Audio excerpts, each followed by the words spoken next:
बैसाख कृष्ण गणेश चतुर्थी व्रत कथा। धर्म केतु नामक ब्राह्मण की कथा।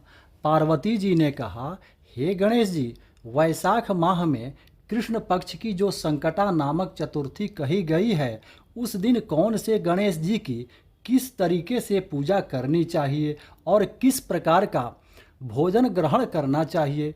गणपति जी ने उत्तर दिया, हे पार्वती जी, वैशाख माह में कृष्ण पक्ष की चतुर्थी को व्रत करना चाहिए।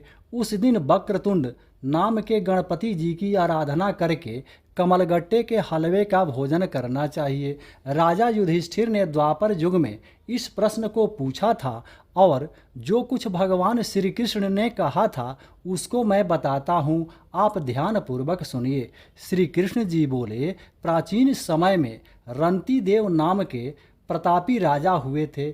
जैसे अग्नि तिनके के समूहों को भस्म कर देती है, वैसे ही वह अपने शत्रुओं को नष्ट कर देते थे। यम, कुबेर, इंद्रादि देवता उनके मित्र थे। धर्म केतु नाम का एक श्रेष्ठ ब्राह्मण उनके राज्य में रहता था। उसकी सुशीला और चंचला नाम की दो पत्नियां थीं। सुशीला सदैव कोई न कोई व्रत किया करती थी, अतः उसका शरीर दुर्बल हो गया था। इसके विपरीत चंचला कभी भी कोई उपवास व्रत नहीं करती थी, वह सदैव भरपेट भोजन किया करती थी। कुछ समय पश्चात सुशीला को एक सुंदर कन्या हुई और चंचला को एक पुत्र पैदा हुआ।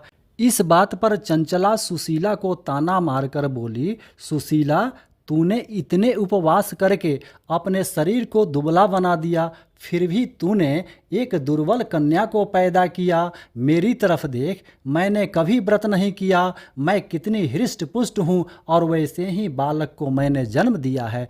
चंचला का यह व्यंग्य सुशीला के हृदय को पीड़ा देने लगा। वह विधिवत गणेश जी की पूजा करने लगी। संकटनाशक गणेश चतुर्थी को जब सुशीला ने भक्ति भाव से व्रत किया, तब रात को वरदायक गणपति जी ने उसे दर्शन दिए और बोले, सुशीला, तुम्हारी आराधना से मैं बहुत प्रसन्न हूँ। मैं तुम्हें वरदान देता हूँ कि तुम्हारी कन्या के मुख से निरंतर मोती व मूंगा गिरते रहेंगे, इससे तुम सदा खुश रहोगी। इसके अतिरिक्त तुम्हारे यहाँ शास्त्रों को जानने वाला एक पुत्र भी होगा। ऐसा कहकर गणेश जी अंतर्ध्यान हो गए। कुछ दिनों के पश्चात सुशीला के एक पुत्र हुआ। इसके बाद धर्म केतु का स्वर्गवास हो गया। उनकी मृत्यु के बाद चंचला सारा धन लेकर दूसरे घर में रहने लगी। सुशीला पति के घर में ही रहती हुई अपने पुत्र व पुत्री का लालन पालन करने लगी। उसकी कन्या के मुख से मोती तथा मूंगा गिरने के कारण सुशीला के पास थोड़े समय में ही काफ़ी धन इकट्ठा हो गया। चंचला इस कारण उससे जलने लगी। एक दिन चंचला ने हत्या करने के इरादे से सुशीला की पुत्री को कुएं में गिरा दिया।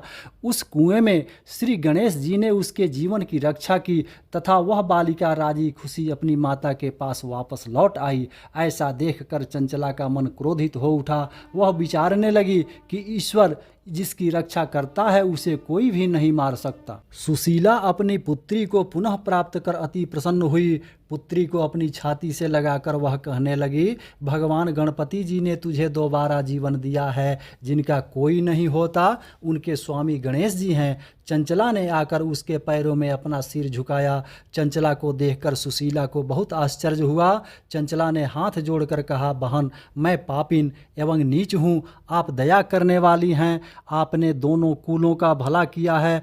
आप मेरी गलतियों को क्षमा करें। जिसके भगवान रक्षक हैं उसका कोई कुछ नहीं बिगाड़ सकता। जो मनुष्य साधुओं एवं अच्छे पुरुषों के दोषों को देखते हैं वे अपने कर्म से स्वयं ही नाश हो जाते हैं। तत्पश्चात चंचला ने भी उस कष्टनाशक तथा पुण्य को देने वाले संकटनाशक गणपति जी के व्रत को किया। गणपति जी की कृपा से उन दोनों में आपस में प्रेम हो गया। जिस पर गणेश जी प्रसन्न होते हैं उसके वैरी भी सखा बन जाते हैं। सुशीला के संकटनाशक गणेश चतुर्थी का व्रत किए जाने के फलस्वरूप उसकी सौतन चंचला का मन पलट गया। श्री गणपति जी कहते हैं, हे देवी, मैंने पूर्व काल की सारी बात बता दी है। इस संसार में आपत्तियों को दूर करने वाला इससे सुंदर कोई अन्य व्रत नहीं है। श्री कृष्ण जी कहते हैं, हे धर्मराज, आप भी विधि पूर्वक गणपति जी का व्रत करें। इसके करने से आपको शत्रुओं पर विजय प्राप्त होगी तथा अष्ट सिद्धियां व 9 निधियां आपकी सेवा में रहेंगी और कुछ समय बाद ही आप अपना राज्य प्राप्त कर लेंगे। जय श्री गणेश जी की, जय चौथ माता की, जय श्री कृष्ण। राधे राधे।